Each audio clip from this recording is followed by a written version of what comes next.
Welcome to Oasis TV, I'm Paul Myliotis. Today I'll be discussing the differences in lending when you're purchasing a residential and a commercial property.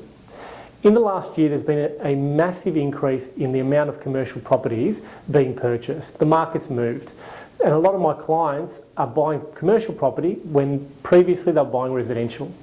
So there are some key differences I'd like to discuss because residential lending is very different from commercial lending. Number one, loan-to-value ratios. With residential lending, you can borrow up to 97% of the purchase price if you're owner-occupied, which allows a very limited amount of cash in to purchase a property.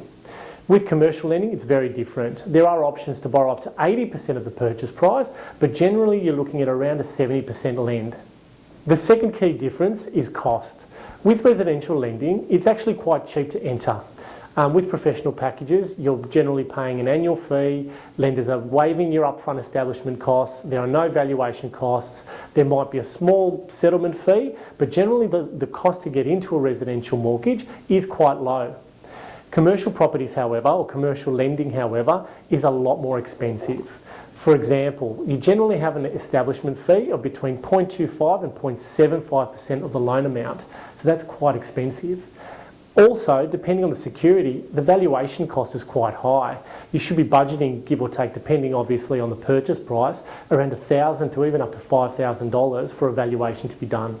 So the cost to get into a commercial loan is a lot higher than that of a residential loan. Third of all, time. For residential property purchases and going through the residential loan process, it's actually quite quick.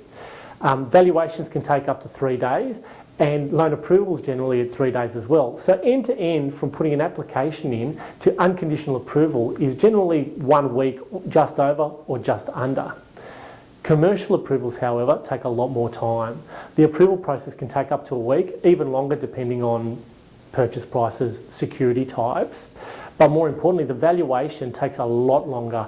You're not looking at a 3-day turnaround for commercial valuations. You're looking up to a week, even 2 weeks is generally standard, and even longer depending on the security property. So when you are purchasing a commercial property, you need to factor in the time difference it will take to get that loan approval. So in summary, there's 3 key things you need to understand about the differences between commercial and residential property purchases. Number 1, much more expensive. Number 2, loan to value ratios are a lot lower when you're looking at commercial property, so you need a bigger deposit. And third, you need to really budget for time because it'll take you a lot longer. That's it from me from Oasis TV, and I'll see you next week.